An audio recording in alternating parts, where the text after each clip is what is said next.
Okay, if everybody could take a seat, please. We're going to get started on the next session of low-tech process-based restoration. We've got 6 different presentations for you. Each one is 15 minutes, so it's going to go pretty fast. And we hope to have time for Q&A in between there'll be 3 presentations, Q&A, 3 presentations, Q&A, hopefully. So what's really cool about this next session is when you look at the abstracts, for all 6 of them, there are common themes throughout. And that's kind of how it's getting presented. It's each presentation is going to keep building and reinforcing the next one, because the common themes are about collaboration, partnerships, communication and education, challenges, lessons learned, all of these things helping you to get projects on the ground. And then another theme you'll see running throughout is also utilizing volunteer work to get projects on the ground. So I'm really excited to be able to introduce all of the speakers. They're going to be introduced one at a time as they speak. So our first up is Peter Suneson, the Open Space Manager with Eagle County.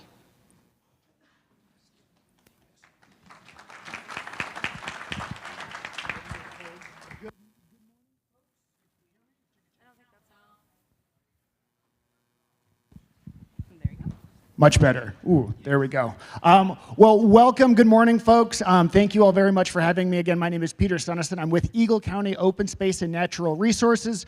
And for those out-of-state visitors, let me welcome you to Colorado. You picked a fantastic weekend. I hope you've gotten at least 3 of your seasons in over the past 72 hours.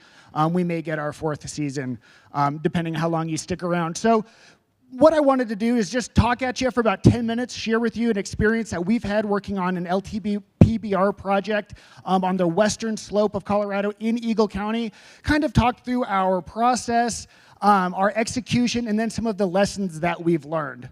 So first and foremost, just to get you guys geographically located, Eagle County is almost dead center in Colorado. So we are on the western slope, west of the Continental Divide.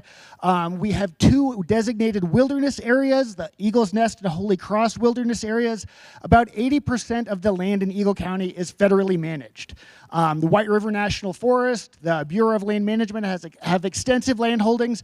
And then we are very fortunate in Eagle County to have an open space program. Back in 2002, the voters decided, hey, let's tax ourselves and let's put that tax money to a good purpose. Thus, the Eagle County Open Space Program was born in 2002, and annually we bring in between $5 and $7 million to help conserve open spaces, wildlife habitat, recreation access, and scenic landscapes and vistas in Eagle County. That's the broad mission of our program. The project that we started takes place on the Brush Creek Valley Ranch and Open Space. And this is a storied property. It's a 1,672-acre historic, I'm going to put that in air quotes, ranch property. And it was originally planned to be the base village for a new ski resort. Some of you skiers may be familiar with Eagle County. We've got a couple little ski resorts. One's named Vale. Folks may have heard of it. The other is Beaver Creek. Long time ago, about 40 years ago, there was a developer out of Florida who wanted to build a ski resort south of the town of Eagle. Now, if any of you folks have been to the town of Eagle in recent years, that is not where I would want to put a ski resort. It is warm. It is on the western slope. It's really as you start to leave the high alpine. So this ranch land was ranched to sell homes. It was not ranched as an agricultural property. The community did not love the idea of a ski resort. They fought for 50 years to get that property conserved, and in 2017, the Eagle County Open Space, with a bunch of partners, including the Conservation Fund, Great Outdoors Colorado, the Town of Eagle, a local wildlife committee, came together and purchased that property for $15.2 million. What we got with that $15.2 million was a ranch in rough shape. We have about 3.5 miles of Brush Creek that traverses dead center through the property that had historically been impacted by what we call ranchineering. Some of you folks may have worked on restoration projects on ranches. Ranchineering is an incredible technique where you use anything you've got available to make that creek do what you want it to do. In our case, that meant channelizing it, essentially driving a bulldozer down the creek bed to straighten it to maximize that pasture land. When Eagle County purchased it, we decided that was not in our best interest. We do want to promote wildlife habitat. We do want to promote ecological form and function. And so we engaged with a team of consultants to provide us with some restoration opportunities. As we kind of embarked through that process, we realized that this was going to be our flagship property. This is 1,672 acres directly south of town. $15.2 million of public money were spent on it. People were going to have a lot of eyes on it. We wanted to make sure that anything we do on this property had a huge level of public engagement and public buy-in. And so as we embarked on this restoration process, I was reminded from my academic career decades ago, this gentleman named Eric Higgs. And some of you restoration practitioners may be familiar with Higgs, but he had this really good idea of what good restoration is. And good restoration, what he was promoting was really tying in the cultural values of a community, of an area, to that restoration project. It's essentially taking the technical aspects, using those, but also incorporating the cultural values of the community into a restoration project, because these are forever. For a public land agency, we valued that, we saw that, and we agreed that we really wanted the public to buy into this project because we want to, one, showcase this project, we wanted to get them involved, and we wanted to use it as a kickstart for other restoration projects and or LTPBR projects in our community. How we engage, so kind of our process was, we started out by working with a couple consulting firms. We brought on a natural resources planning group to provide us with a restoration opportunities report. That went through a public management planning process. So for this property, we engaged the community, we engaged our tribal community, we engaged our historical community, we engaged our ranching community, and we said, hey, we want to restore some ecological form and function. What do you think? We had great conversations, and we came to an understanding that, yes, there is a way to balance our recreational opportunities, our wildlife habitat, our ranching operation on this property in a way that the folks that our community could get involved with. Thus, our LTPBR project started to take shape. We had originally planned back in 2022 to put in 12 PALs and 13 BDAs. Pretty simple, straightforward. It had about a mile reach of creek we were working on. And so we took that project form and we engaged with Colorado Parks and Wildlife. We engaged with the Department of Water Resources. We engaged with our local Eagle River Coalition, which are our local watershed warriors. They are our nonprofit that are the guardians of the river in our community. And we started sharing our plans. Great feedback from CPW. They said, hey, why don't you stay out of the water after October 1st due to trout spawning? I said, great, that put some guardrails around my project. Talked to the Division of Water Resources. They said, hey, why don't you back off on those BDAs? We've got some concerns with how you may be impounding water. We said, cool, we'll do a lot more PALs. And maybe we'll do some channel spanning PALs that maybe look a little BDA-y, but are more PAL-y. So some of you guys maybe are understanding some of these pivots as restoration practitioners. And to us, that felt right in line with this idea of process-based. This was a learning experience for us, and we wanted to make sure we were dotting all our T's, crossing all our I's, to make sure that we learned while we did this and we brought our community along with us.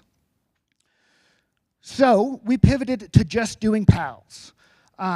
And what we wanted to do was really engage our community because we are managing this property in perpetuity. It has a conservation easement, so we need to represent these conservation values in perpetuity on this property. And we also know in Western Colorado, our community has a very, very strong emotional attachment to the land.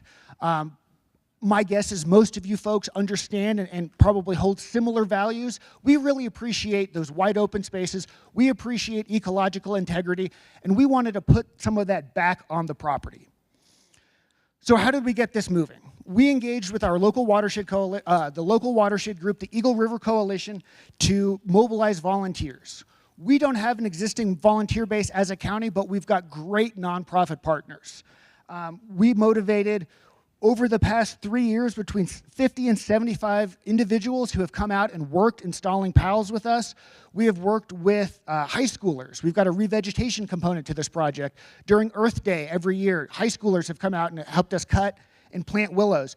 We engaged with a building company. This is a really kind of a novel one. A development group wanted to give back. We said, hey, I bet you've got some burly folks that might be able to come put a post into the stream bed.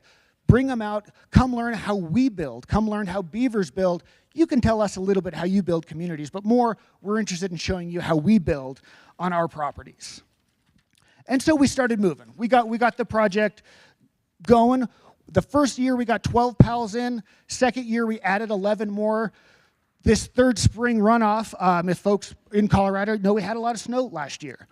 We lost 11 PALs during runoff last year.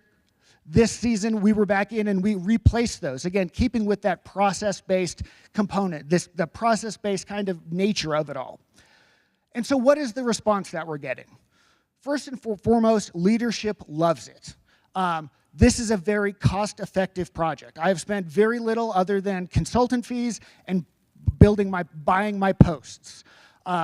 We've scavenged all of the downed wood to build our PALs. We're essentially buying materials to staple them in, and then I'm paying for my experts. That was the leadership response. How about the ecological response? When I was leaving the project in 2023, stopped to hit a facility before I hopped back to go back to the barn, and as I was leaving the project site, I saw a little scurry run into the creek, and a beaver splashed in as soon as we were leaving building PALs. 2 weeks later, a beaver had adopted our channel-spanning leaky PAL and had created its own dam, started storing willows. We saw that immediate ecological response. And to us, that was the best thing that we could show our volunteers is, hey, you're having an impact. Nature's going to do what nature does from here on out, but hey, you got it started by showing up today. So I guess in summary, what I wanted to share today was public lands are a great opportunity to get some of these projects rolling. Our county commissioners had a strategic goal of protecting our mountain ecosystem. We saw this project as a great way of exemplifying that, and in addition to bringing our community together to get things rolling, to build momentum for other projects that may protect our mountain ecosystem. Beavers are using it. We've got some success. At the same time, we're learning as we go along what works, what didn't. Maybe that PAL wasn't in the best spot. Maybe we need some more BDAs in the future. Let's keep working. Let's keep learning. And so I encourage folks to first and foremost embrace some of the non-technical aspects.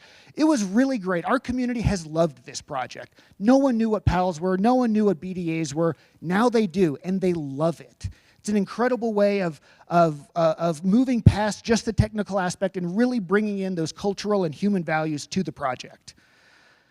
I also encourage folks to use restoration, these LTPBR projects, as a Kickstarter for other projects. This got our community engaged with the restoration as a whole. Now we can start talking rangeland restoration. We can start talking other projects. They get the concepts. They've seen some results. We're getting some buy-in. And then finally, again, I think I've mentioned this a handful of times, it's been a lot of fun. People love it. They've enjoyed digging in. They enjoyed seeing the results.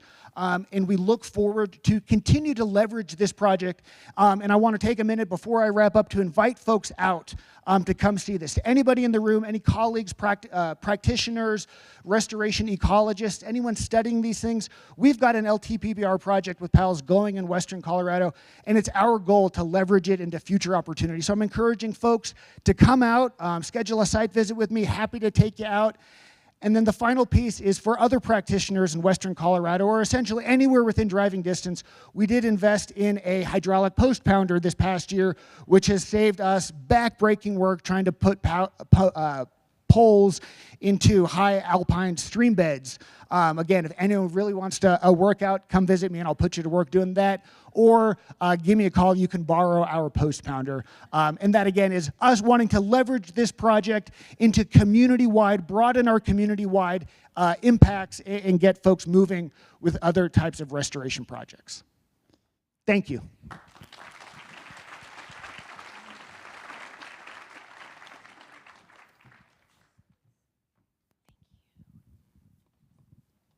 Thank you so much, Peter. That was just a wonderful story. I've had the privilege to go and see this project and was so impressed. So thank you for that story. Our next speaker is Karen Menetrey, Director of Ecological Opportunities with Rio Grande Return. I'm sure a lot of you know her. She is such a champion in New Mexico. Try that. It's green. Try it. Nope. Let me,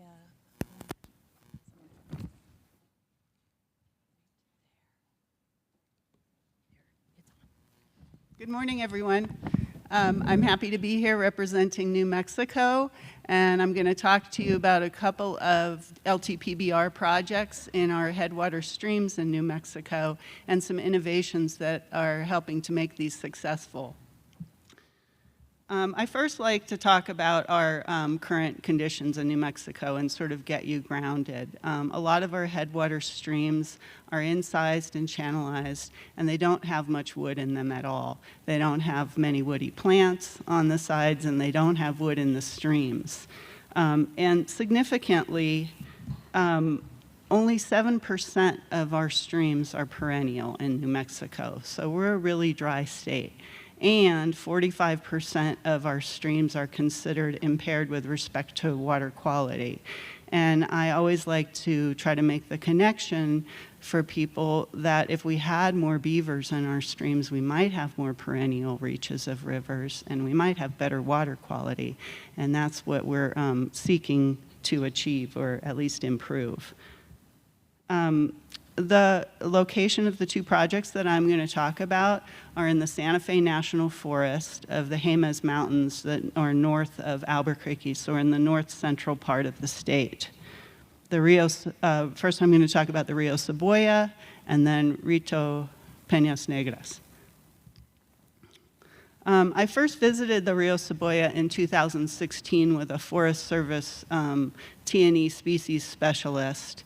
And he took me there because he wanted to show me some of the sites for a New Mexico meadow jumping mouse that had just been listed as a federally endangered species, and some of the sites that they were considering identifying as critical habitat, and this was one of them. And this was a former beaver-dominated stream. There are piles of beaver-chewed woods still sitting in the meadow there, but pretty much all the willows are gone from a lot of grazing over time. It was really chewed down to nothing.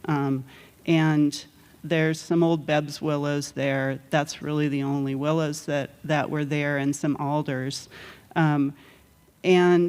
But the stream isn't very incised, this particular one, and so that's really helpful when we start looking at re-wetting the floodplain, because it's not much of a lift.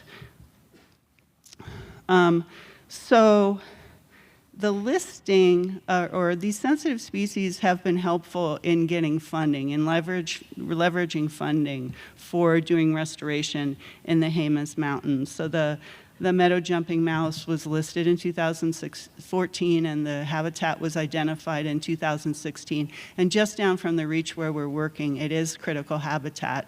And meadow jumping mouse were found originally when they were surveyed, but also just this year. So they're there. And then the other one is Rio Grande cutthroat trout, which is not an endangered species, but it's a species of greatest conservation need. And there's a few populations of this, and there's a lot of interest in bringing this species back. And Rio Grande cutthroat trout were reintroduced to this area in the 1970s, and it's a special, it's called red chili water, a special designation in New Mexico for fishing of native species. So it's a really popular fishing area. So we are working on 9 miles of Rio Cebolla. We have funding from National Fish and Wildlife Foundation, World Wildlife Federation, and the Santa Fe National Forest.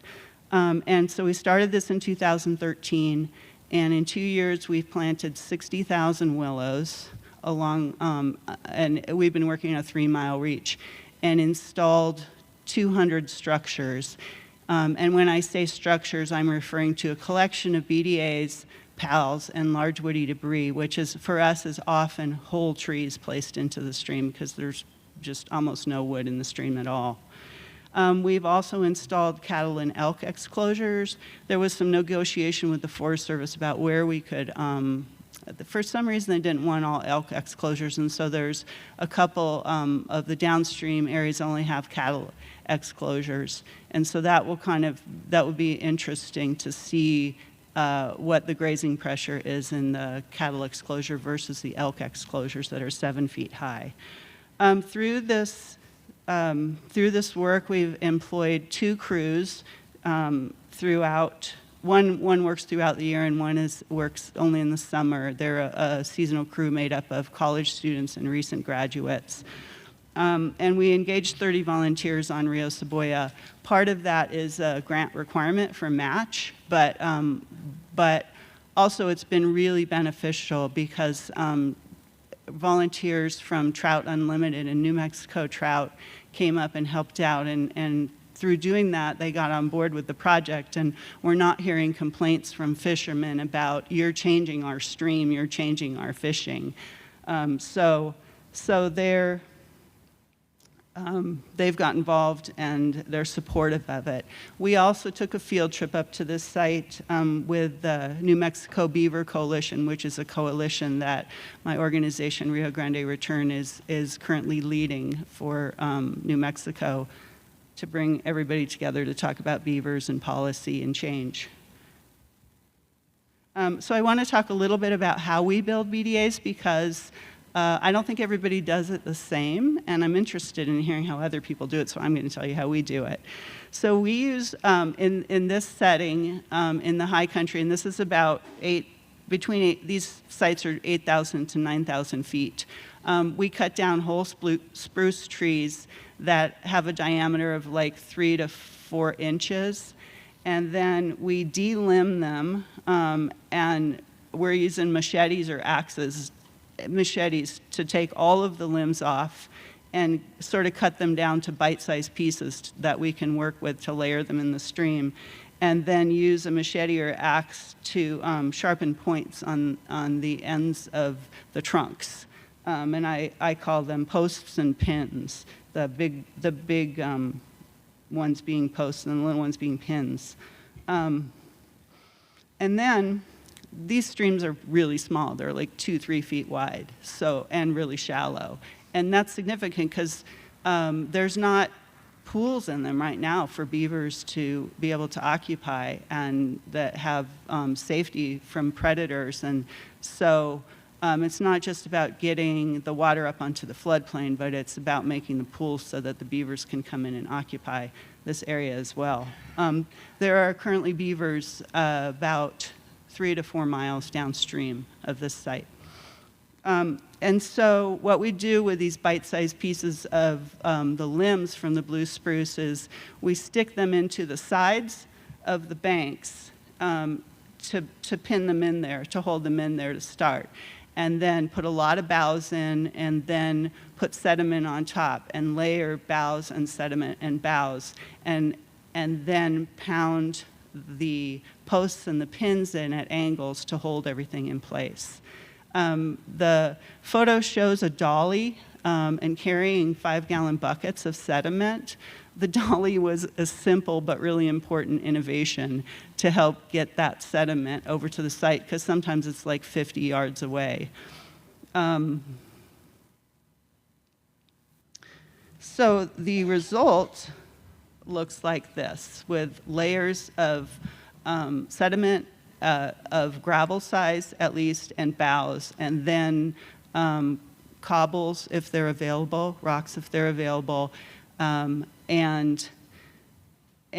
of course we don't just do 1 or 2. Like I said, we've done 200 at this site over a 3-mile area. So we do them in succession, and we're learning to do that better. We're learning to really use these to meet the goals of the project, to harvest and capture sediment and wood and spread out the water You can see in the picture on the left a whole tree in the stream behind the BDA.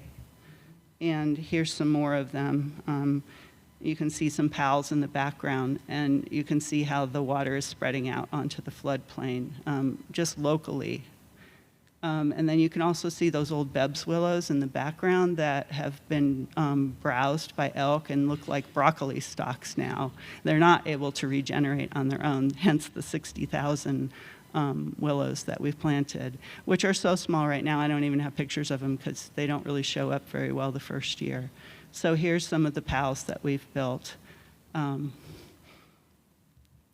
I'm going to go to the Rito Peñas Negras project now, which is it's within the same larger watershed nearby. This is what it looked like in 2011 and still looks like in the areas between our exclosures. This project started in 2011 with willows and elk exclosures being built. BDAs weren't really a thing in New Mexico then, and so a lot of our projects were funded through water quality issues. You're probably all familiar, if you write grants, you have to match your goals to what the folks want to fund. And so this was originally a water quality project, but behind it all, it was about planting willows to create habitat for beaver. And so we started in 2003 with building BDAs and PALs and in placing large woody debris. And so far we have over 500 structures over 5 miles for this project. And this project, just based on the willows that were planted in 2011, and then the BDAs that were started in 2023, this had been listed as impaired for turbidity, and that listing was lifted based on sampling in 2024, just from one year after the structures were installed. So this is a really important thing that's helped with us getting projects on the ground. It is what was colloquially called the Three Forest NEPA, and it was an EA that was developed by the U.S. Forest Service to help increase the scale and pace of riparian projects. And this was, the decision was made in 2021, and this Rito Peñas Negras project was one of the first ones that was implemented under this EA. And I interviewed the Forest Service person who's in charge of this, and he said, this is really helping to increase the scale and pace. But the obstacle is that even though there's an EA in place, the cultural clearance still has to be done, and the biological opinion has to be done, and that part is slow. But this is an innovation for New Mexico that's really important. So this is just a photo of the 2011 planting in the background, and then the 2023 planting going on, and you can see that elk fencing, and that some of the willows are higher than 7 feet. A lot of it is higher than 7 feet. And this isn't one spot. These plants go on for miles. So there's a lot of habitat there already. But in order to get the beaver in there, or to reintroduce them, we need the pools for them. The previous speaker spoke about his hydraulic pounder, and here's a photo of one in action. Because some of the sites we can't do it with sledgehammers. We need the hydraulic pounder. So the funding for the Rito Peñas Negras project is National Forest Foundation. We've brought U.S. Forest Service staff up there to do workshops and learn how to build BDAs, and that's been really important in increasing understanding of LTPBR for the folks who are managing land. We have also, we have contracts with the Forest Service to write watershed restoration action plans, which is the planning document that they need in order to assess proper function and condition and prioritize projects. And then through these 2 projects, it's really helped our organization perfect our design documents and make it more professional, and showing folks how these projects are designed, what their intent is on like a stream wide, but also in an individual complex, and help them get through the permitting process. I think I had one more. Yeah, so in summary, these are the points that I've tried to bring out in terms of the innovations that have helped us be successful in these projects. Thank you.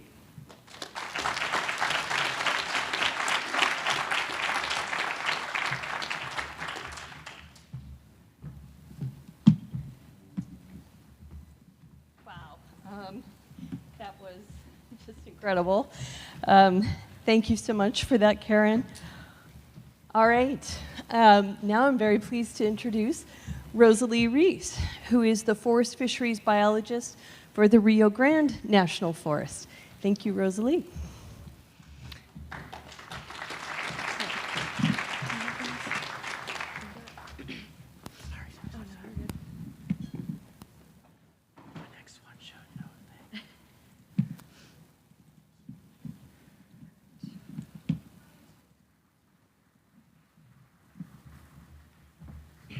Thank you and good morning. Super pleased to be here today to share a little bit about the work that's going on down on the Rio Grande National Forest. I'll be sharing some about our LTPBR program and also our beaver reintroduction program. I would like to acknowledge my partners and collaborators in this project, Jason Remshardt, who is the Fish and Wildlife Program Lead on the forest, and Connor Bourne, the Stewardship Coordinator with the Rio Grande Headwaters Restoration Project. So just a quick outline of what I'll cover today, a brief introduction to the forest and the area, a little bit on our planning process, the basics of our LTPBR program, a quick hit on our beaver reintroduction program, because those 2 programs really function hand in hand and work together. Our education and outreach, because I think that's just so critical to the success of our program, and a few key takeaways. So to orient you to the Rio Grande National Forest, if you're not familiar, this is in southern Colorado. All of this forest is contained within Colorado. A lot of people think it goes down into New Mexico, but just up to the New Mexico border. And we are the headwaters of the Rio Grande River. So very important area to support downwater or downstream ecosystems and many other municipalities that rely on the Rio Grande River for water resources. And this map highlights a few different projects we have going on. So you'll see our active LTPBR sites are the blue circles, and then we have some planned sites that are the red triangles, and then you'll also see our beaver release sites, which are kind of scattered around the forest. And some of our restoration sites do coincide with our beaver release sites, but then we are also releasing beavers in areas that already have suitable habitat and don't necessarily need LTPBR work prior to release. So I think our planning process is really important to the success of these 2 programs and making sure that these 2 programs can work harmoniously with each other. We do have quite a few planning documents that we rely on. One key document for us is the Rio Grande National Forest Land Management Plan. We're super fortunate that beaver is actually a focal aquatic species in our land management plan. And because of its status as a focal species, that does require that the Forest Service monitors those populations. So that kind of gives us an avenue to prioritize seeing what beavers are doing on our landscape. Quite a few other planning documents I won't go into detail on, but the Upper Rio Grande watershed assessment, we have a Rio Grande stream management plan, we have watershed restoration action plans, the watershed condition framework, so lots of different planning documents that are giving us guidance. We are performing beaver surveys on the forest. Some of that is in-house, some of that is with partnering nonprofits. we're working closely with CPW and DWR, getting a lot of input on CPW's priorities for Rio Grande cutthroat restoration, making sure we're not interfering with sensitive water rights. We are using models like the BRAT model. I'm excited to dig more into the COBAM model and start using that to support our work. And we're also the Forest Service, so we have to really consider our multi-use lands and what else is going on in the landscape, grazing, timber, infrastructure, and try to maintain that public lands balance.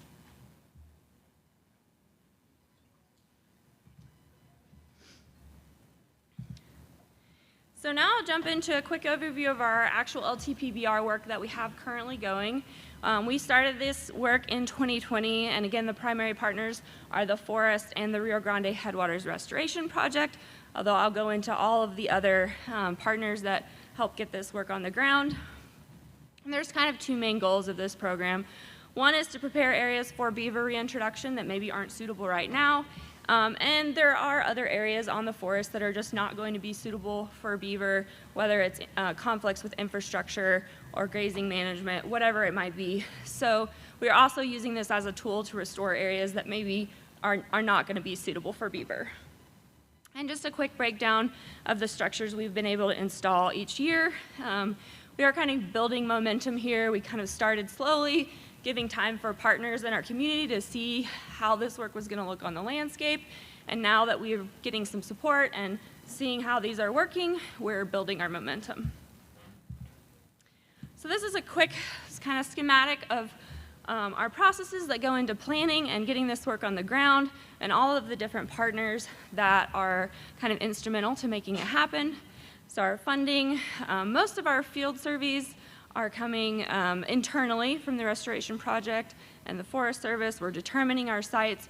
We are getting approval from Colorado Parks and Wildlife and Department of Water Resources on our LTPBR sites before installation, which I think is very key. And then obviously we have to do our permitting through the Army Corps and our internal environmental compliance at the forest, which typically has been through categorical exclusions. And once those two components are complete, we can look to implementation. We do a lot of our implementation internally, but we have a pretty small crew, and as we're building that momentum, we are starting to use work crews more and more. We've had great success working with Volunteers for Outdoor Colorado and also conservation work crews.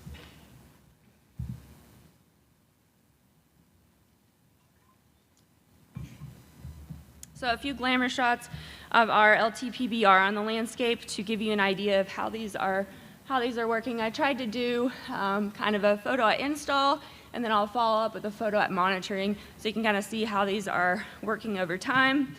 This is on the Rio de los Pinos at install in 23, and this is some great footage of this in spring runoff this year. And so those structures are working really well on the landscape. And this is a beaver relocation site. So we released 5 beavers here in 2023. We released 5 more in 2024. We're really hoping to get some beaver established in this area. Our monitoring efforts are, somewhat limited. We do go back to the area and scout and look for beaver sign. We've put up game cameras to try to track beaver movement on the landscape. We haven't successfully established a beaver colony here yet, but we are hoping to. So here's a much smaller system we're working on, Cumbres Creek. This is at install in 23, and this is at monitoring. We had a very wet August last year, so this structure is functioning quite well. Osier Creek, this is another pretty small system, but it's an exciting one for us to work on because it is a core conservation population of Rio Grande cutthroat, and we installed some structures there in 2023. Here they are in 2024. We're excited to keep working in this system. We did just receive additional funding, so we'll be putting more structures in this stream, as well as exploring some grazing management options, hopefully some virtual fencing to try to take this project to the next level. And kind of higher up in this area on Osier Creek, in some of the ephemeral intermittent headwaters, we're doing some rock structures. This is our version of a Zuni Bowl, also doing some rock check dams and things like that. This is Sawatch Creek, kind of more in the northern part of the forest. These structures were installed in 2022. I didn't have a good before photo, but this is at monitoring in 2023, so a year after these were installed. And a lot of great, really overbank flow. We did see beavers interested in this area. We had a beaver move in and build on one of our dams and start a food cache last fall. We came back this year and we didn't see any super recent activity, so the beaver was interested. We're not sure why it didn't stay, but we are hopeful that these sites will continue to be appealing to beaver. And that kind of leads us to our relocating beavers on the National Forest effort. So this does go hand in hand with our LTPBR program, as I mentioned. Still predominantly the Rio Grande National Forest and the Rio Grande Headwaters Restoration Project, but the other integral partner that we're working with here is our local aphis trapper. So we couldn't do this project without them. From 2017 to 2021, this project was a little more informal, kind of opportunistic. In 2022, we got some additional funding and things became a little more formalized. And so we've really been putting a lot of effort towards this program since 2022 and have had pretty good numbers the last 2 years in terms of what we've been able to do. And a similar schematic kind of for the partnership and processes that we use to get beaver on the landscape. Again, some NIFWIF funding. Most of our nuisance beavers come from the San Luis Valley floor, the Rio Grande River, and the basin surrounding it is heavily agricultural. There's a lot of conflict with agricultural infrastructure. So working with private landowners in our aphis contracts to get nuisance beavers, we are using the BRAT tool and field surveys to determine our release sites up on the forest, again, getting those sites approved by CPW. And then our contract with aphis, they actually do all of the physical trapping. Once they have the beavers, they hand them over to the Restoration Project and Forest Service staff. We're super fortunate that we have a local CPW rehab center where we can quarantine the beavers. So we take them up to the rehab center, they're quarantined for 72 hours, and then we are able to release them out onto the Rio Grande National Forest. So one really key thing I think that has been integral to the success of these programs is our effort that we put towards our education and outreach. Getting community support and buy-in and involving all of our partners and stakeholders is just making this program so much more successful. And so VOC events have been a really great opportunity for us, Volunteers for Outdoor Colorado, bringing volunteers from all over the state to the Rio Grande National Forest, which many people have never been to before, so raising a lot of awareness there and connection. And then giving a lot of presentations to other organizations in the San Luis Valley, engaging with our local TU chapter, presenting at the local university. We're engaging in a lot of youth education through our local youth conservation camp. We're doing field trips with our local high school. We are hoping that the physical beaver releases can start to be more of an outreach opportunity, but we want to do that very delicately and make sure that it's good for the program.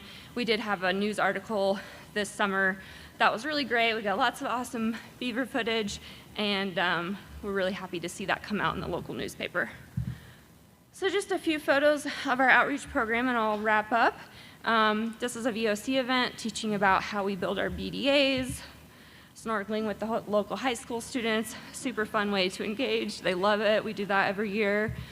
And at the local conservation camp, doing some macroinvertebrate sampling, talking about watershed health. So just a few takeaways I will share. We're definitely evolving how we build our LTPBR structures. We also use a hydraulic post pounder, but we are trying to be more creative in how we can get to other areas of the landscape that maybe aren't conducive to a hydraulic post pounder, and learning from all of you, all these other practitioners that are doing this work. Choosing the appropriate tool, kind of focusing on the geomorphology and the hydrology, learning from our past successes and failures, Communication with community and partners, again, I think is just so key and has really gotten a lot of support for our programs. That cautious optimism and building our momentum slowly, giving people time to see what this looks like on the landscape and adjust to these programs that we're doing. The timing of it all, making sure we have our ducks in a row with our NEPA, our categorical exclusions, our permitting, contracting work crews, getting all those things in order before the field season, which gets so busy. And then continuing to work on the efficacy and efficiency of our beaver release program so that we are successfully getting more beavers on the landscape. And with that, I'd just like to thank you all, and again, thank my collaborators, Jason Remshardt with me on the forest, and Connor Bourne at the restoration project. And I think we now maybe have time for questions.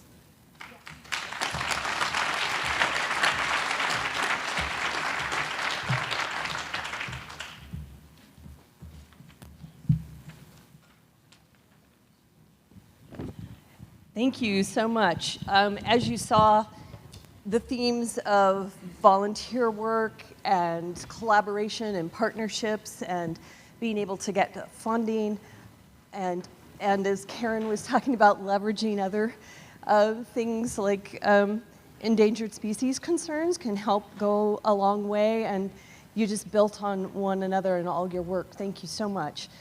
So I'm so excited to say that we have time for some questions, which is great because we haven't been able to always have time in this conference.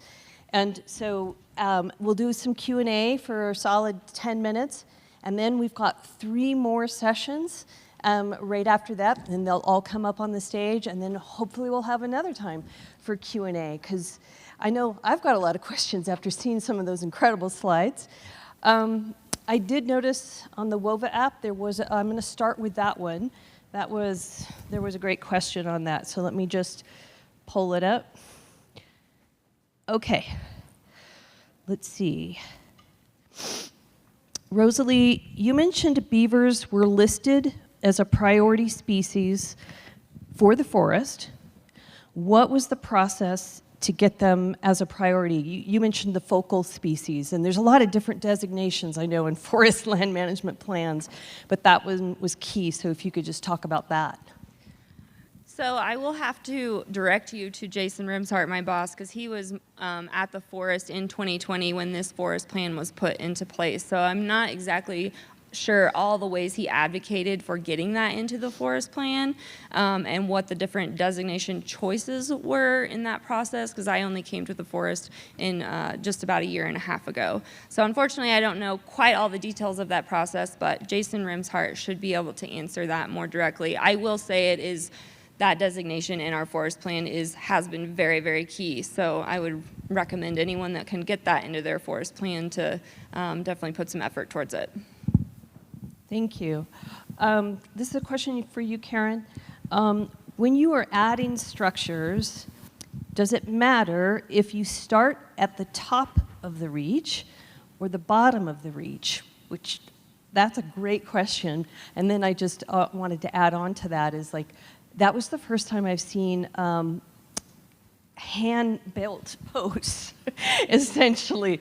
I'm just wondering, is that a lot of additional work, or did you all decide that because your site is kind of remote, that was just going to be the way to go instead of carrying in big bundles of posts? I'm just some thoughts on that as well as that question. But I want to answer the previous question. No, I did.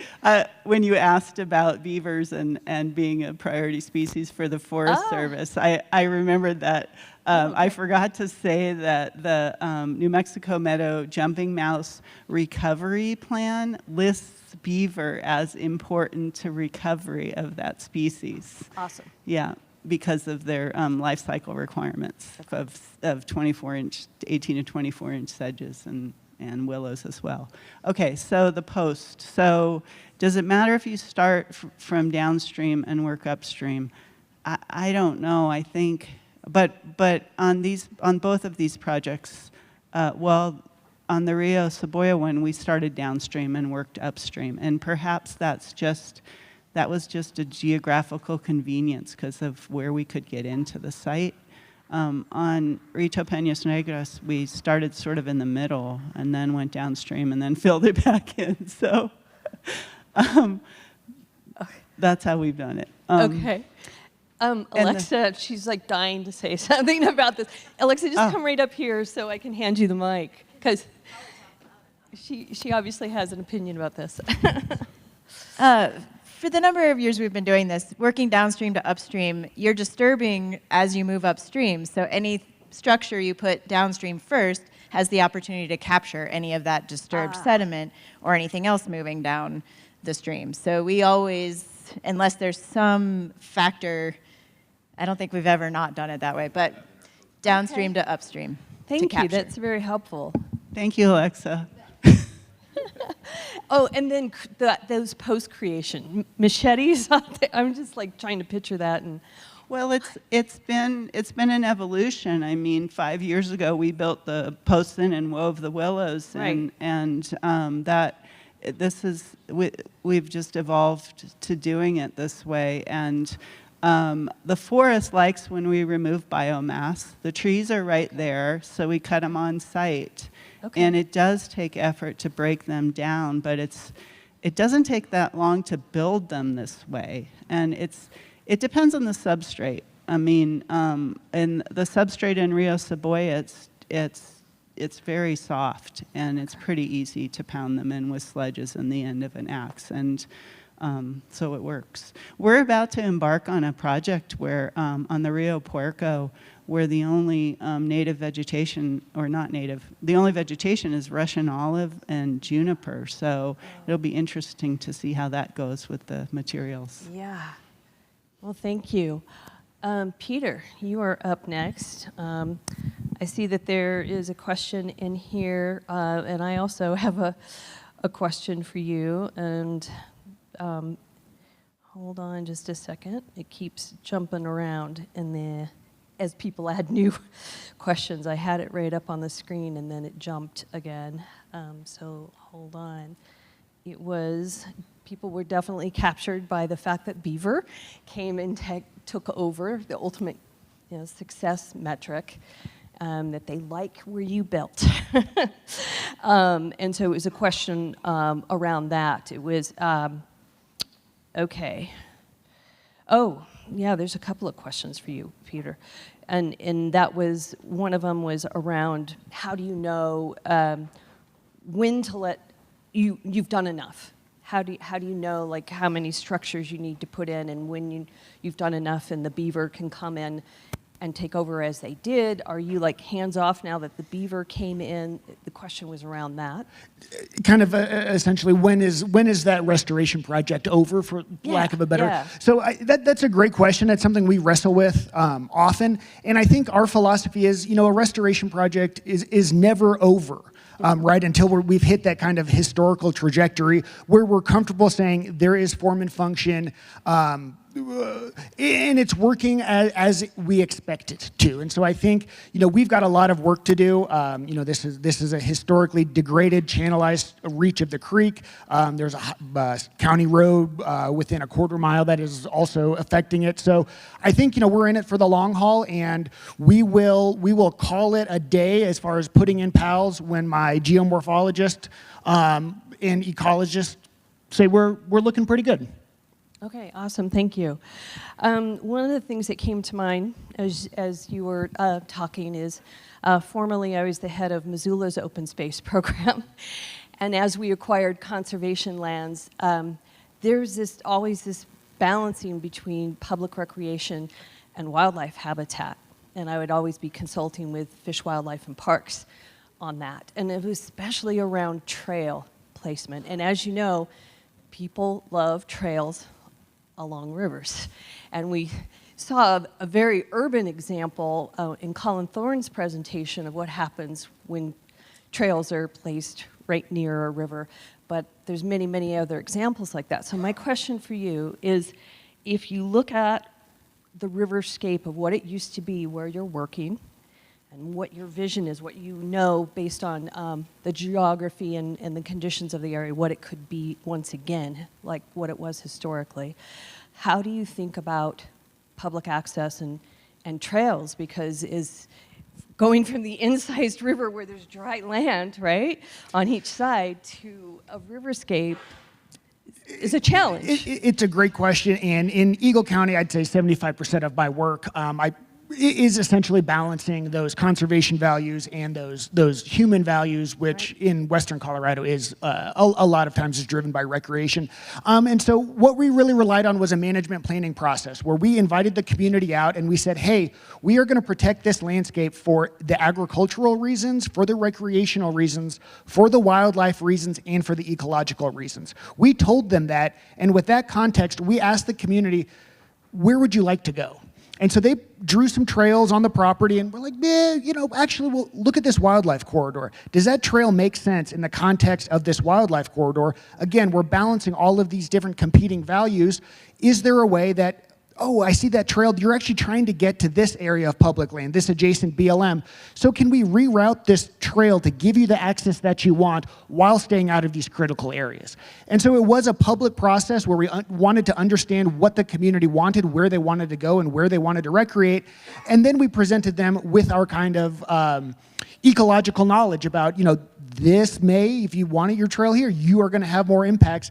And essentially, we put it to them. We are, a public agency, and so we do our best to try to respond to our constituents.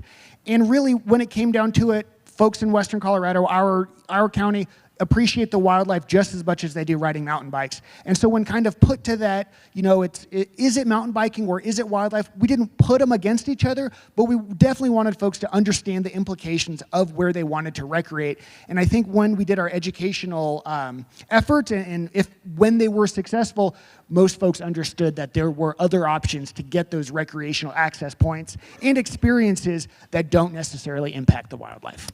That's great. I'm so glad to hear all of the thought that went into that. And Rosalee or Karen, if you came across that issue as well, you're working in a much different place, right? It doesn't have quite the challenges as a county open space, but I'm just wondering if you also are thinking about those things. I think definitely being on the Forest Service, we have a lot of public lands use and maybe not trails, but we do have a lot of conflict with other roads, infrastructure, culverts getting clogged, things like that. And so there's definitely a lot of balance that goes on there. And we want to keep as many beavers on the landscape as possible and not have to move our Forest Service beavers that are already there doing good work. So we're definitely exploring a lot of different types of beaver coexistence methods to keep beavers where they are, but it's definitely a balance. I mean, we actually had one BDA that we installed that flooded a cattle trail and the grazing permittees ripped it out. And we just decided there, we're not going to put that one back in. That one's maybe not the best placement, and we're being more considerate of that in our placement moving forward.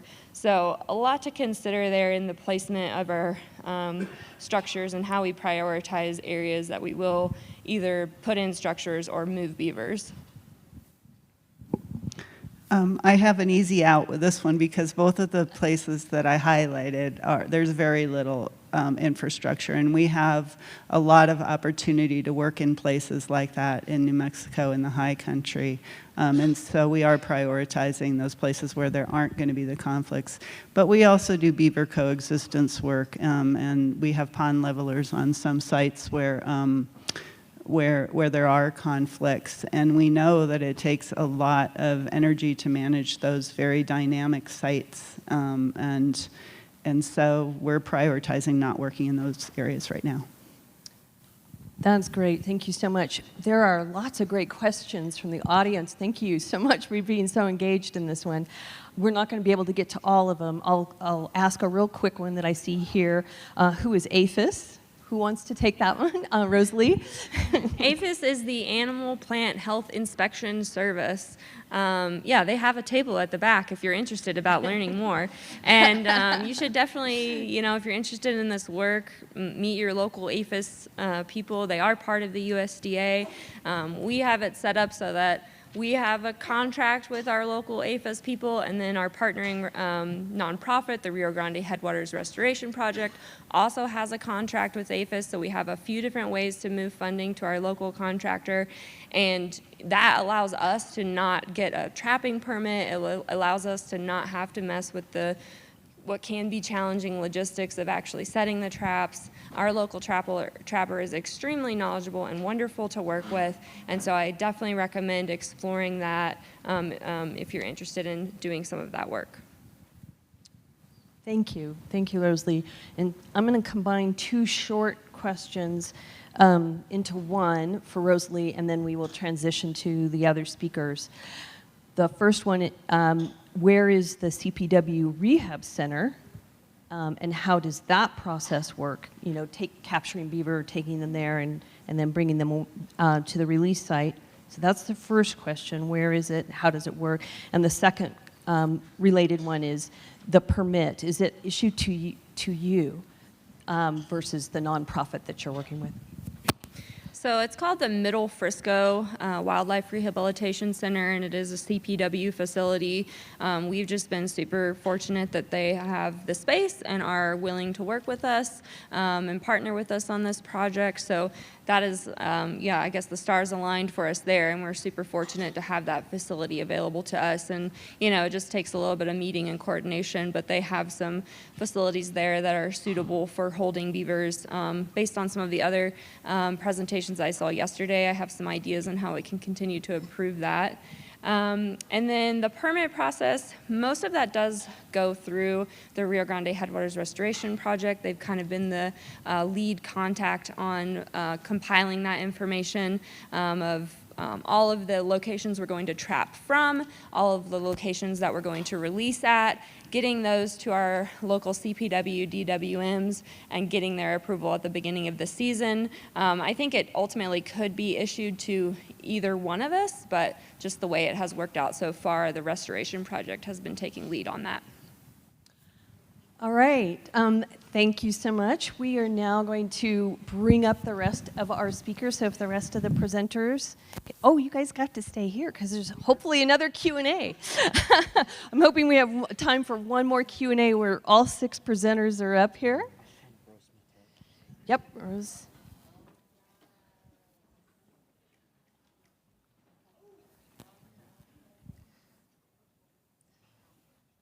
David. Okay. Yep. We're like completely on it. Like, is this not a speaker that's This is- happening right now? Which one? David, He's right here. does he have a talk? Yeah. Okay. I've got it. Okay. I've got it. Okay. Yeah. All right. How do you pronounce your name? Jens. Okay, Jens, go ahead. And you guys stand right over here and I'll introduce you. Okay, and I need Matt. Where's Matt? Matt, up you go. Go ahead and there's one chair at the end. Okay, thank you. Yep. Okay. We've got the rest of our speakers up here.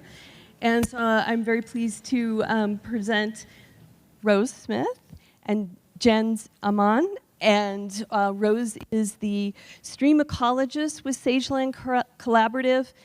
And Jens is with the project manager with Sageland Collaborative. Thanks, you guys.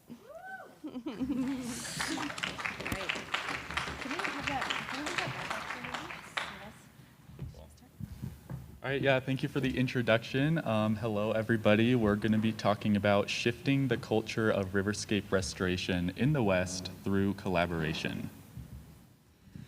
Yeah, and I can't promise that I'm going to keep this sweatshirt on for the full 15 minutes because it's very warm. But hi, thanks for sticking around for the third day. We're so excited to talk with you all. And before we talk about our program and kind of the way we think about shifting the culture of restoration, I just want to quickly acknowledge that all the work that we're going to be presenting today takes place on the ancestral and traditional lands of the Ute, Goshoot, Paiute, Northwest Spanish Shoshone Nation, and those tribes are members of our community, and we work with them on many of the projects that we're going to be describing today. And then I also just want to acknowledge all of our partners, in case we run out of time, and I was just trying to put that slide first. Yeah, so Sageland Collaborative is a nonprofit from Salt Lake City, Utah, with a mission of providing research and science-based strategies for wildlife and land conservation. We work a lot with government agencies, other nonprofits, volunteers, academic institutions, and private and public landowners. And we're trained as scientists, and we have a lot of experience leading restoration projects across Utah. But we wanted to put this important disclaimer up here that we are not culture experts like Karamo and the Culture Club here for the Gen Xers in the room. And we are not going to make you sing, although I'm regretting that choice now. I kind of wish we had come up with a fun song. We're also not going to be advocating for some true or best culture, but rather based on our experiences implementing dozens of LTPBR projects across Utah, kind of talking about some of the barriers that we've come across and the ways that those are, really rooted in culture. And there's been so many talks about that already this week, so it's wonderful to see. And talking about some of the solutions that we found that work really well working with the other humans. Yeah, so why are we talking about culture at a session about LTPBR? As we use the word culture, we mean how people perceive and interact with water resources and aquatic ecosystems. These perceptions influence the opportunities we have to help rivers and impact our ability to do restoration at large scales. So we've touched on this before at this conference. But on an individual level, many Westerners view water resources in terms of how humans can benefit. Streams are viewed as means to transport water to a more useful purpose, with ecosystem uses seen as wasteful. Western water rights are deeply rooted in the culture of human use over nature and are already over-allocated without considering ecosystem needs. And humans have a long history of altering waterways to be controllable and predictable, often through wildlife management that then has major consequences for the water system. And after generations of changing streams to better suit our needs, the perception of what a healthy stream has changed to what's controllable and aesthetically pleasing, and we're missing out on what a riverscape can be.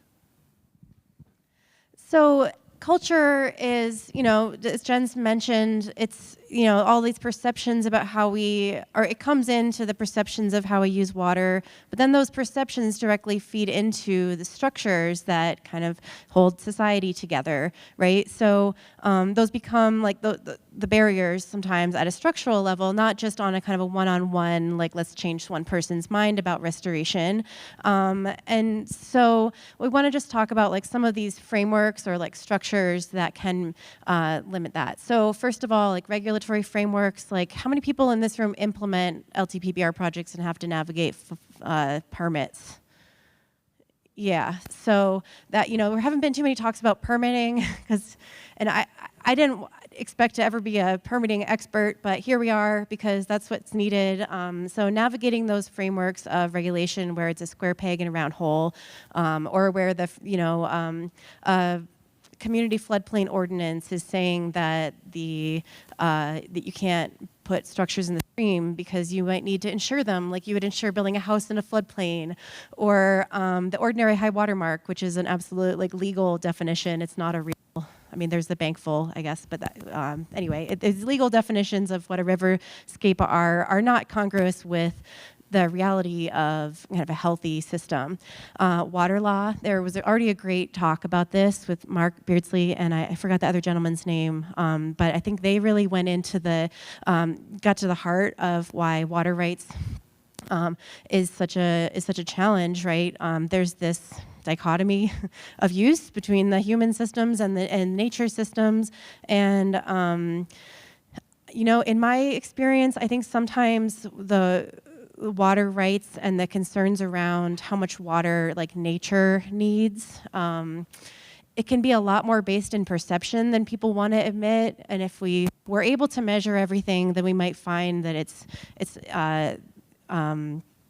plants, for instance, they use a lot of water, but they're using the vast majority of water that falls on the ground anyway. And so small changes in how much wetland area you have are, there's lots of questions about actually measuring it, but there's so many perceptions that go into it, and the feeling behind that and the sense of having a right to the water, I think, is where it can be a barrier. And then funding structures, another barrier. Every project is funded on a project level for the most part, right? So there's been some wonderful talks by organizations that are really rooted in their communities, and they are able to kind of garner year after year support. But at the level of getting a grant, you have a set timeline, and I think there's just some ways we need to be thinking more long-term about long-term stewardship of the land and this restoration economy, right? So. Capitalism, is it aligned with restoration? I don't know. Also not an expert in that. But, and then finally, like Jens mentioned already, devaluing ecosystems and biodiversity is just built into many, many structures that we navigate. So what can the restoration community do to shift perceptions and ensure the momentum of restoration continues? From our experience undertaking dozens of restoration projects with a wide range of partners, we need to find shared values and goals with all stakeholders and document the reciprocal benefits for the people and wildlife involved. We need to build community capacity for restoration through trainings and workshops and regularly share the lessons learned and the outcomes we see. And we need to foster a sense of stewardship for the land we work on by building meaningful connections between the rivers and our community. Yeah, so to that first principle, finding shared values, what kind of goes into those shared values is first, some sense that if you're going to do restoration, there has to be some shared acknowledgement that there's something to restore or some need for change and a challenge that needs to be addressed, right? So those of us who are in the restoration world are thinking a lot about biodiversity and water quality and all of these issues that are global. And then folks on the ground, I'm thinking about, a lot of times when we work with landowners in particular, they might just have a more complicated relationship with the challenges for various reasons. So I think first just identifying, how is everybody seeing what the challenges are, and from there, what are the values and where is the kind of cross match between the values and the the folks advocating for restoration and then folks who are stewarding that land currently. And so it can go a few different ways. It's so rooted in the geography, the culture scape that you're in. I have a couple different stories here. So one is from the Weber watershed in Utah. It's a major tributary to Great Salt Lake, if you're familiar with that.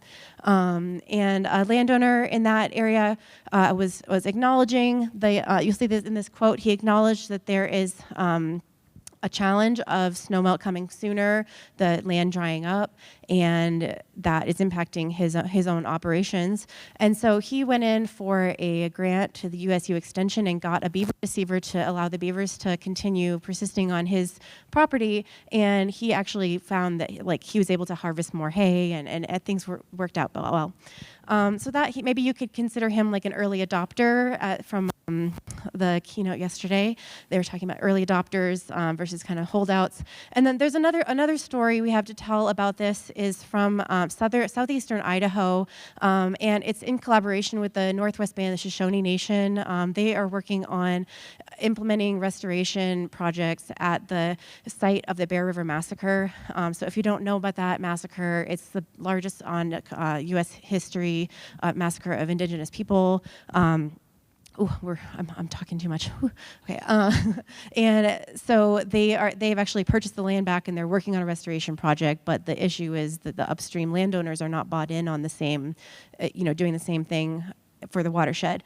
So our colleagues at USU did a study to identify the challenges and the values, and then kind of did a cross match between kind of values of the tribe and the restoration practitioners and the landowners, and found kind of where the inroads were, and we were able to kind of garner some some buy-in. And then talking about community capacity, so the story from that principle that we want to share, and there's so many that we could go into, is about permitting. So the community is not just, or the culture in the community, it's not just the landowners on the ground, it's also the regulatory agencies and our colleagues, of course, who work with the state and the federal government.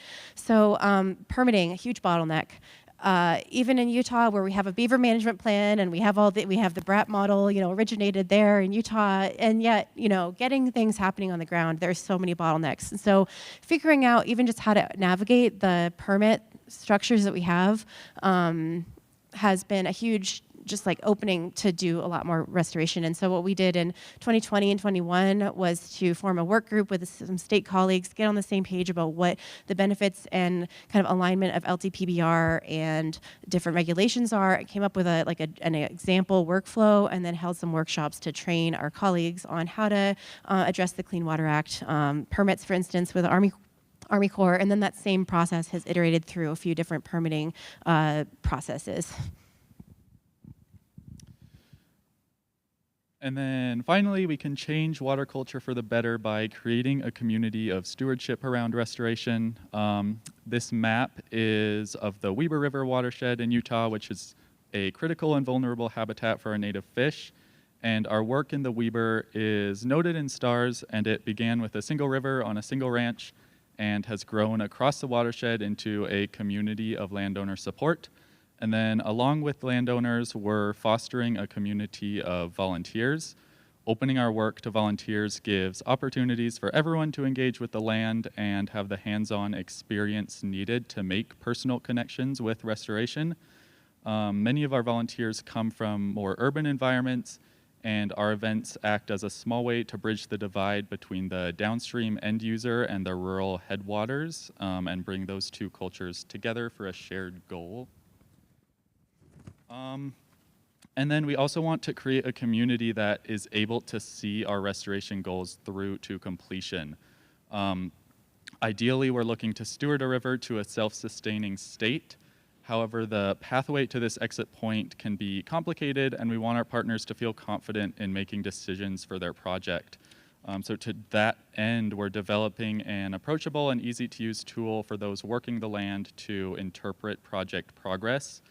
Our adaptive management tool compiles a combination of photo logs, field observations, drone imagery if available to define the current state of the project and assess what the next steps toward a restored system would be. And so with this tool, our goal is to build our partners' capacity to monitor and guide projects. And by providing a data-backed decision framework, we can help long-term stewards feel confident in seeing the project through to success. And as more monitoring is done by local stewards, we will have more opportunity to lead projects and ensure our help is going where it's most needed. Yeah, so just to conclude, there are many barriers to implementing LTPBR, and many of them are rooted in perceptions of water use or just nature in general. And then other barriers are more logistical and administrative in nature. But for all of the above, a community-based and collaborative approach we found has been the most effective. And so it's kind of this ground up process. Tends to allow us to overcome barriers efficiently and keep on scaling up. So thanks for your time.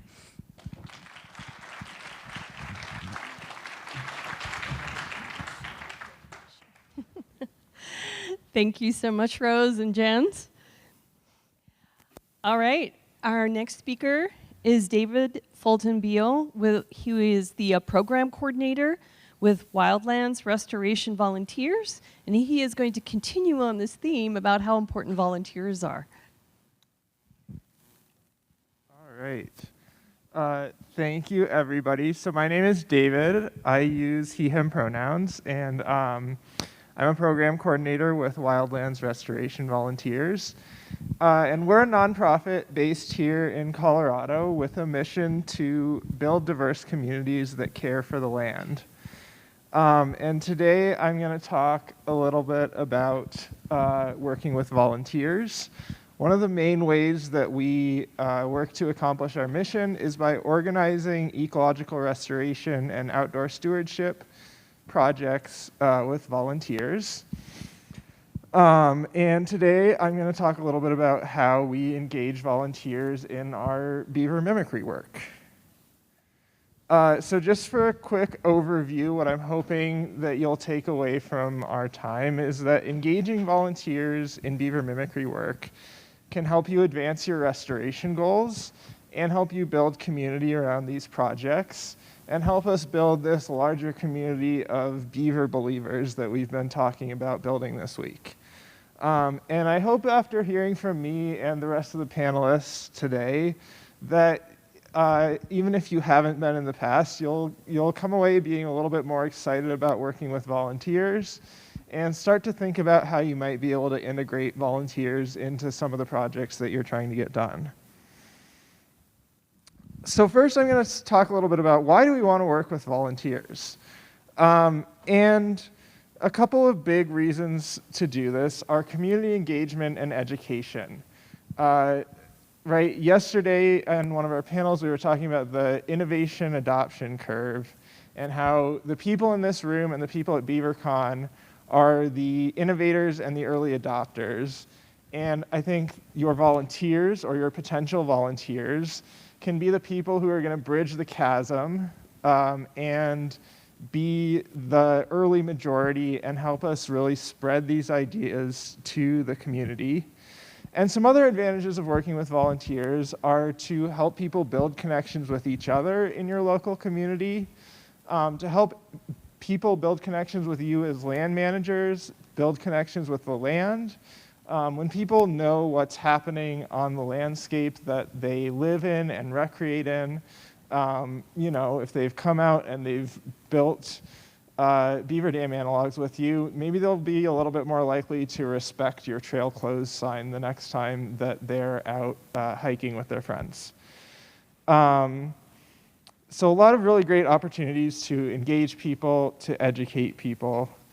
But one concern that I hear sometimes from people when they think about working with volunteers is they worry about it being a little bit chaotic or hard to manage, or they're going to get some people coming out who don't know what they're doing, and it's not going to result in good outcomes for them. And so if you are picturing, sorry, I skipped ahead a little bit. So another big advantage of working with volunteers that I just want to touch on is, I know it's a little bit of a cliche, but the idea that many hands make light work. So, you know, when we come out to do a project and we bring 30 or 40 volunteers with us, we can get a lot more work done in a day or two than you could in that same amount of time with a couple of your paid staff or a small crew of contractors. All right, so back to this idea of chaos. So if you are a land manager and you're thinking about working with volunteers and you're worried that you're going to recruit a bunch of volunteers and they're all going to come out and it's just going to be you, a bunch of people with no training, you're going to be trying to communicate with everybody, keep everybody safe, keep everybody on task, and be accomplishing things effectively. And that's not the only way that working with volunteers can look. So at Wildlands Restoration Volunteers, we have a program where we train volunteers who want to get a little bit more engaged and involved to be leaders on our projects. And we offer both leadership and technical training to all of our volunteer leaders. So our leadership training includes things like how to manage a small crew of volunteers, how to manage conflicts that may arise on a project. We also, all of our volunteer leaders go through diversity, equity, and inclusion training. We want all of our projects to be welcoming to anybody who wants to come out and volunteer. So we go over things like how to interrupt microaggressions and making sure that all of our volunteer leaders, when they introduce themselves to the volunteers at the beginning of the day, are being inclusive, doing things like sharing their pronouns, making sure that we're creating that environment that's welcoming to everybody. And we also teach technical skills. So here's a picture from one of our trainings where we were teaching some of our volunteer leaders how to build beaver dam analogs. And our volunteer leaders also get some basic ecological restoration training, so how to plant plants with the green side up, how to do things like seeding and raking and removing invasive weeds, and making sure that we're keeping all of our volunteers safe while we're out working. And so once we have these volunteer leaders in place, we can have a little bit more structure when we're out working on a project in terms of how we're communicating with our volunteers. So you, if you're a land manager working with us, you might communicate mostly with our staff, and then we might have some trained volunteer leaders, like a project leader, who will help us out with some of the aspects of project management leading up to the day where we're going to get the work done. We might have a technical advisor who, if you need help with it, could help you with some of the project design work. Or if you have a plan in mind, they can help translate it into the kinds of plans that we normally share with our crew leaders. And then our crew leaders are also a really critical aspect of this. They're the people who are trained to work with a small group of volunteers and teach them how to implement our designs. And typically we'll have crews anywhere from 3 to 10 people. If we're doing something more complex like beaver mimicry work, we'll probably have crews on the smaller end of that scale. And then we might also have roles like a tool manager who will help us make sure we're bringing all the right tools to the project, distributing them to the crews efficiently. On our overnight projects, we might have cook volunteers who will help us feed everybody, which is one of the ways we like to sort of say thank you to our volunteers. And having everybody sit around a campfire, if we can have a fire and eat food together, is a great way to build community at the end of the day. So moving on to beaver mimicry, a couple of different types of structures that we build with volunteers are sort of your post-assisted log structures and beaver dam analogs.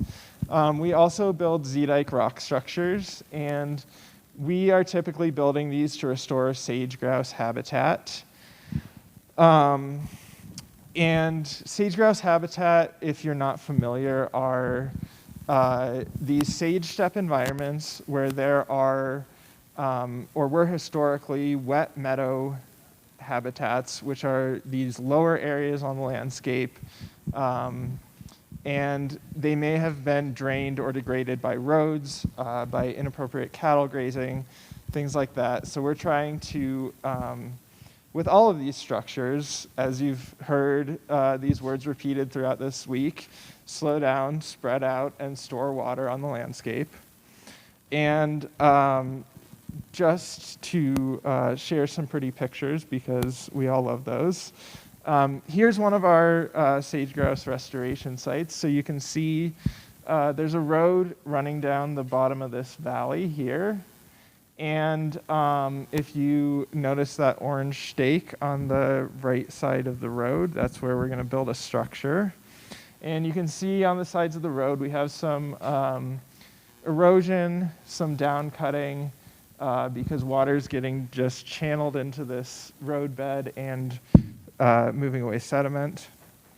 And this picture is the same site 1 year later, a little bit different angle, so that structure in the foreground is where that stake was. And just like beavers build complexes, you can see we built several of these structures in a row on this stream bed. And they're working together to start capturing that sediment to try to reconnect with the floodplain, which you can kind of see is at the top of those steep cuts. And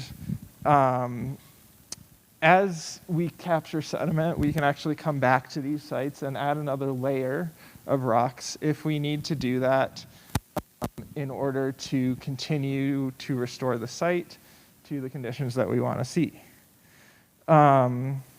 So just to wrap up, what I hope that you'll take away from my talk and all of us talking about working with volunteers here is that engaging volunteers can be a great way not only to get work done, but to build community around beaver mimicry projects, to build our bigger community of beaver believers and educate people. And I hope that next time you are thinking about how you're going to implement a project, you will think about working with volunteers, whether that is working with a group like Wildlands Restoration Volunteers.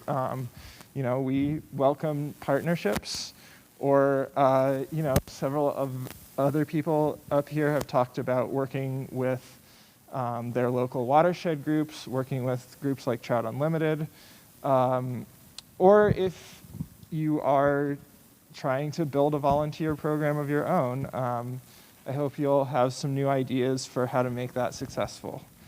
So thank you so much. If you want to get in touch, my email is up here. Our website is up here. There are several of us from Wildlands Restoration Volunteers here, so come and talk to us. And yeah, thank you.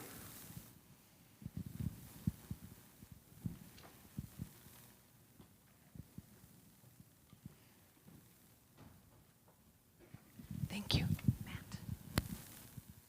Matt?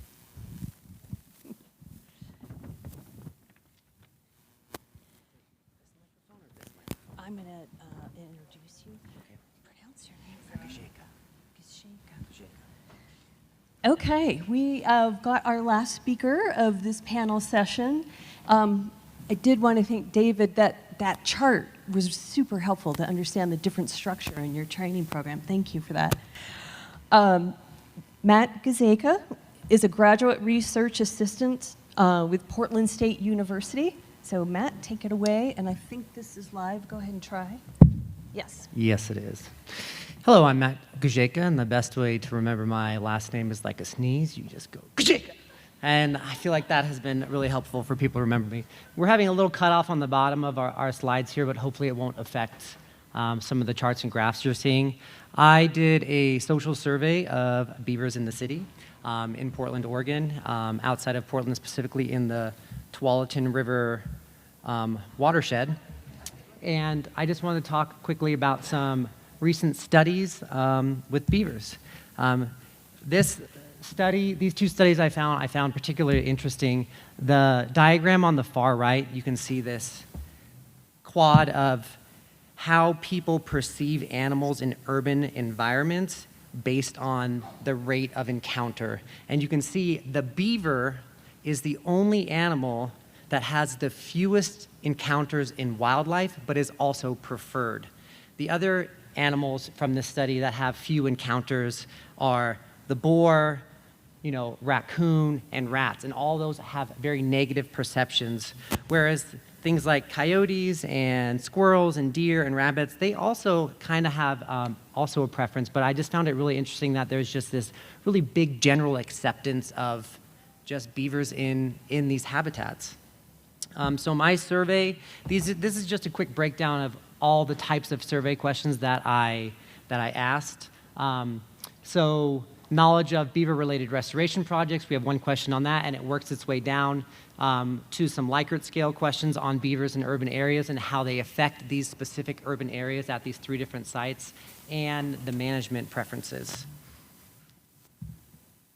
So this is a polling of all my socio-demographic data, and what we're looking at is mainly white, mainly female, but a good balance.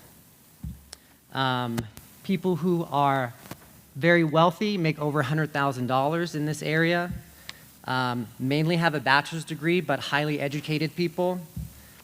People who are very liberal, as you can see here. People who live, let's see, what else? Oh, did it not pop up? Oh, yeah. The age, people who are often 61 to 70 is the majority of the people who took the survey. People who live on a water course, and that is very important to remember. These are people who live on or within 100 feet of a water course where there are active beavers in urban areas.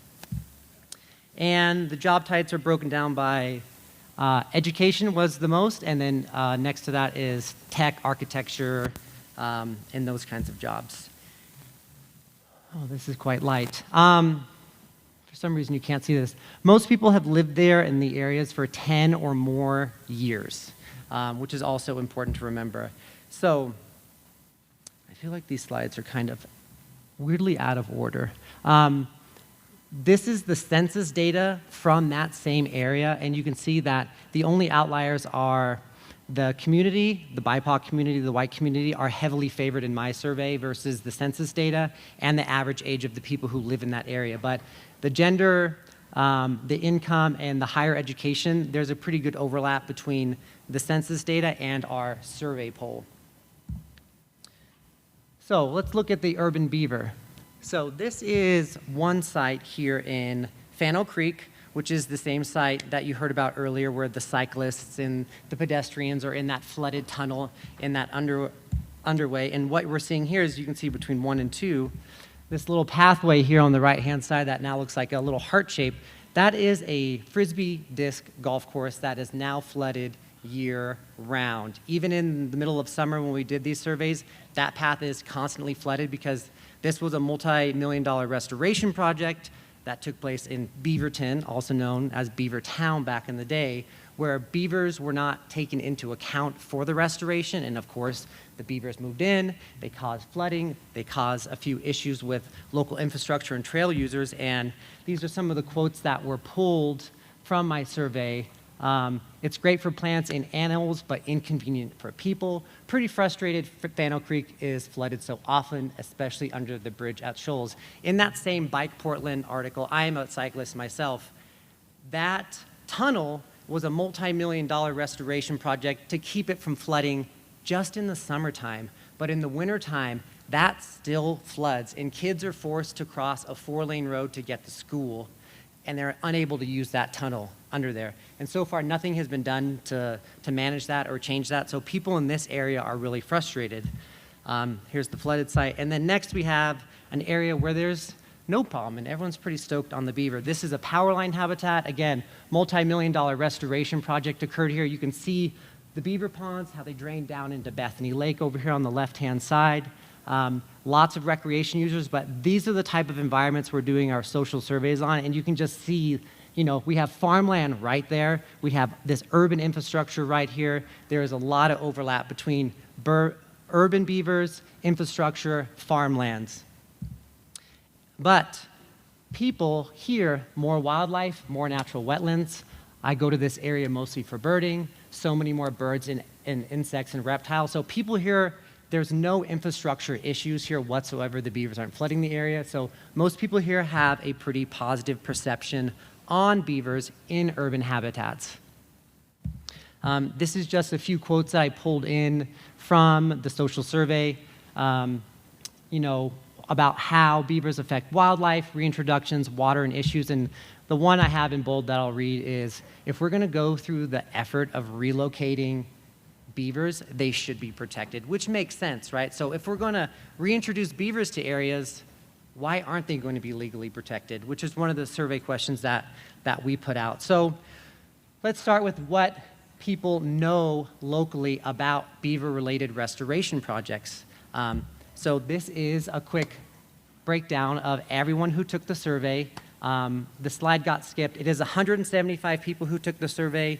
There is like 466 different combinations of questions that can be asked between socio-demographic variables and other questions in the survey. But 47% of everyone who took the survey know absolutely nothing about local beaver restoration projects. And these are people who are living within 100 feet of this watercourse where there are active beavers and where there are restoration projects taking place. And if you combine heard something but don't know much with nothing, it's an overwhelming amount of how little knowledge people have. So then we decided, okay, where are people getting their information from? Where are they getting this knowledge or lack thereof? And given all of these options, they can pick as many combinations as they want. And the largest chosen option was, I've heard nothing before now. I haven't heard of anything through any of these organizations, only 26% through organization and e-newsletters about where they're getting their beaver information from. So a sandwich board with a QR sign posted on a trail is how they heard about this survey data. This is proportion of knowledge based on beaver reintroductions. And again, we're seeing a 91% people just are supportive of reintroducing beavers into the wild, even though they know absolutely nothing. So there is this really big outpouring of support, even from those who had negative impacts of beavers, for beaver reintroductions. And I just found that like really great. So we had a question about management options, and these are the different management options questions that we asked. And you can see, you guys will all be, and everyone here will be familiar with these different types of management practices. So pulling back land use, lethal, doing absolutely nothing, education. So we wanted to categorize these into a couple of different categories of coexistence and non-coexistence, but first we wanted to pull out and see what is preferred by people in these urban areas who interact with these beavers. What is their preferred management practice? What do they want to see? And you can see overwhelmingly, this is normalized to 100%, that education on the bottom was the #1 thing that everyone chose, given they can choose every single option or no option at all. And then followed by that is tree. They don't like when the beavers take down the trees. They don't like seeing the trees come down on the trail. They want those trees up, and they want to know how to protect those trees. And you can see the least selected option, which is happening in a lot of these urban infrastructure situations where there is conflict, is people don't want you to do absolutely nothing. They rather have lethal control than you do absolutely nothing. So as practitioners and landowners and managers of the land, people want to see some action. They want to see something getting done. So we broke it down into some other categories: coexistence strategies, which are here on the left, and non-coexistence strategies, which is here on the right. And I am not a social scientist. This survey data was already done. It was given to me. It said, hey, Matt, write a thesis on this. I've never done any social science work at all. So even trying to break this down into categories of coexistence and non-coexistence, I spoke with people with ODFW, I spoke with OSU, I spoke with different soil and water conservation districts to try to get them to agree on some level of how to define it, and they all had different answers. So this is just my definition of what it is and what coexistence means in these urban settings. And this is from the people down in Martinez, California, when they had their beaver issues a few years ago, when the cities wanted to cleaver the beavers. They wanted to get rid of the beavers, and you can see they have this festival every year now where they celebrate the beaver, they celebrate the urban beaver. They came up with a plan, they came up with a strategy, they have outreach and education, and it's just a great model to show like beavers can coexist in urban habitats. Whether they should be there or not is a different question for a different day, but when they are there and when they do show up, if you remove them, if you move them, if you kill them, they're going to come back because, again, that infrastructure is there for the beaver. They like being there. They're going to come back. So I asked a few random questions because, again, not a social scientist, so I just wanted to know how socio-demographic factors play a support in these different management practices. And the only significance we found in this is that people's political views will influence how they feel about the way that beavers should be managed. This is a Likert scale questionnaire. So this is looking at all of these variables on the left-hand side and how beavers impact the area. So how are beavers impacting the area in relation to these variables on the left? And you can see recreation and leisure has the widest berth because those trails are getting flooded in that area, because the Frisbee disc golf course is flooded year-round. That has the biggest margins of answers. But if you look at wildlife, plants, and ecology, there's an overwhelming positive amount of people saying like beavers have a great impact on that in this extreme urban setting that you saw. So I wanted to take a coexistence score of these people choosing coexistence strategies and their perception score based on this Likert survey. So if they chose a coexistence, they get 1 point. If they had perceived them in a positive way or somewhat positive way, they get 1 point. They get no points if they choose lethal or non-coexistence strategies, and we get this this scatter plot here of perception. Now the p-value of this plot is below significance. It is 0.049. So pretty close, but not quite. But you can see a trend where people's perceptions of beavers, the more positive they are, the more they're willing to pick those coexistence strategies. So we wanted to see, okay, so these people are picking these coexistence strategies because they are perceiving beavers. Is there a reason? Who is perceiving the beavers? Are they people who know more about the beaver? Do they know less about the beaver? How do we quantify that based on all these 47 survey questions? So what I did is we broke it down to 3 quick questions. How much they know about a beaver. If they got all 3 right, they got put into the we know a lot. If they didn't get all 3 right, then they got put into they know less. And what we can see in some other research questions is those who know more or less about beavers, it doesn't matter. They still choose coexistence strategies over all other strategies.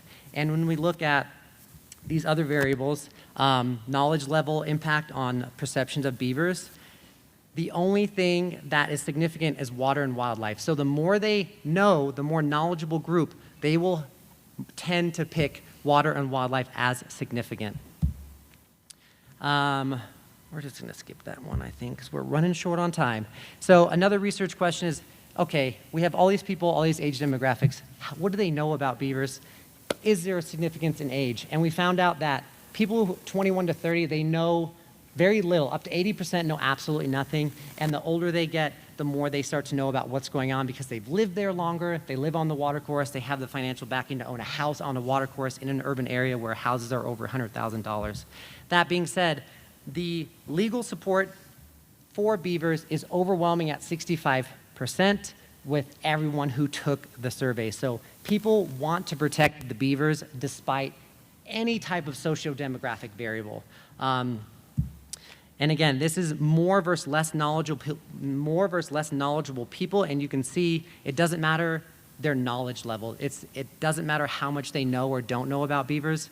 There is still a very even trend line between everyone, who they know, what they don't know, and their preference for coexistence or non-coexistence strategies. I'm running out of time, so key takeaways, I'm going to burn through that. I'm going to thank my partners, Clean Water Services, Tualatin Soil Water Conservation District, USGS, and CTEMPS. I want to thank everyone at BeaverCon, all the people doing behind-the-scenes work, the videographers, the schedulers. I really appreciate you all putting this conference together. It's been really great for me. And these are my acknowledgments. Feel free to read them, but I won't talk about them since I'm out of time.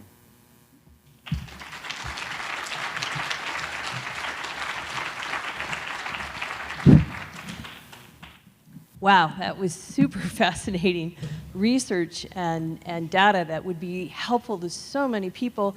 Have you published that yet? No, so really quick, I have to write my thesis between getting back to BeaverCon and December 15th. Nothing has been started yet, so we're still trying to break down what are the main 2-3 research questions we can ask with all this social survey data, and how can that be useful or practical. So if you have any ideas, come talk to me, send me an email, say here's what we want to know, here's what would be useful to us in a practical sense about social surveys. Wow, great, thanks. We're going to be looking forward to that. I'm sure you'll keep in touch with the Beaver Institute to let them know when that's published. Great. All right, thanks so much, everybody, for submitting more questions, and I'm grateful that we have a little bit more time. So this is a question I'd like everybody who has some thoughts on it to be able to respond to, because you're all going to have different thoughts on this and experiences, and it really, it comes down to the hydrology. Changes post project work to the hydrology, and especially around the water rights issue. Peter, you mentioned you changed it from some BDAs to PALs, so people are curious about that. But they're also curious about what did you see after the fact, the effects or not, right? And not just at the site, but really where water rights might be diverted further downstream, if that was something that you looked into at all, or how did you address concerns around water rights? Peter, specifically, you changed the design, but others of you might have thoughts on that, so that would be great. I'll just jump in very briefly and pass it. We are in a unique situation on our property where there's one in-holding on the 1,672-acre ranch that we manage. That in-holding is owned by the parents of our local water commissioner. So that made things a little bit more intriguing for us. And essentially what we realized afterwards, we don't feel that we are storing water. We don't feel that there are significant evaporative losses. However, we did want to do this by the book, and we did want to follow the guidance of all our regulatory agencies. And so we were very comfortable pivoting to PALs, and we think that we've seen a response on the hydrology equal to or at least sufficient enough that we're comfortable not putting in any BDAs. Rose. I have a few thoughts on this. We definitely have seen a little bit of manipulation to the hydrology, as you would expect, putting these BDAs and PALs and other types of structure in, mostly, just slowing the water percolation a little bit. We're definitely trapping a lot of sediment. We're definitely creating some off-channel habitat, some side channels, more diversity of habitats. But I think our collaboration with our local DWR officials has really been helpful in avoiding any water rights issues or concerns, and really focusing in on the regulations that are set forth in State Bill 270 and making sure that no matter what we're doing, what type of structure it is, we're really keyed in on the ordinary high water mark and making sure that we're respecting that guideline. Well, I would echo what Rosalee said about capturing sediment, raising the water table. We've, not on these two projects I talked about, because both of those were so new, but we have another project on San Antonio Creek, also in the National Forest, where we've got piezometers installed. Not a very wide array, but where we can demonstrate that the water tables come up like 36 inches locally near the project. They're right downstream of the BDAs, so yeah, you could see the ponds. It's obvious that the water table came up.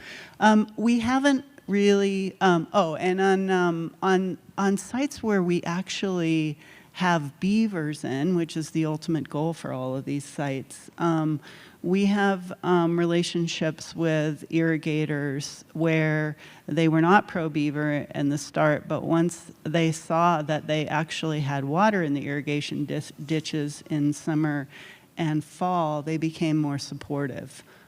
We have not had to fully deal with the water rights issue in New Mexico yet, and we will be probably looking to Colorado when we do. How long do I have, Jackie? Is this on? Right? So, speaking from the Utah perspective, which in some ways is totally different from Colorado and in other ways is very similar, just to go up to like the law level, Utah doesn't have the same regulations around water rights in terms of there's not something codified by law as to what we need to do.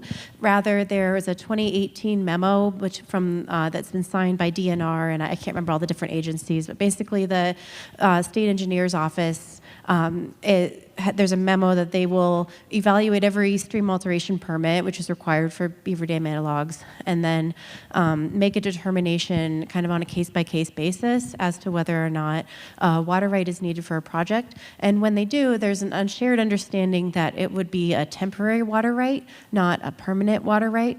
And the temporary water right is based on 1 year of evaporative losses from the new pooled area behind the structures. And so there's been all this coordination among partners, and it's a little bit informal, but kind of in writing in Utah. That's the Utah way. They don't like to have laws that describe what you have to do. They like to collaborate. So, and then from our experience as practitioners, and scientists, it's really this fun, interesting intersection of all of those things, right? Science, perceptions, culture, law.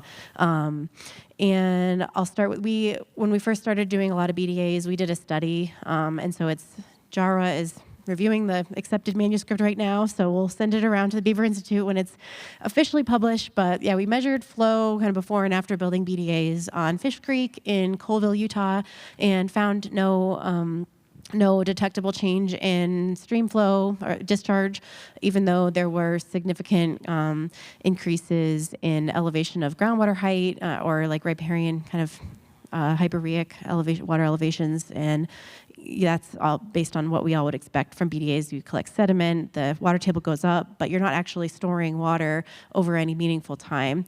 There's been a lot of conversations about water rights and like, when does it make sense to really fully quantify flow before and after a restoration project? And I think what it comes down to is it's not so much the actual amount of water that could or could not be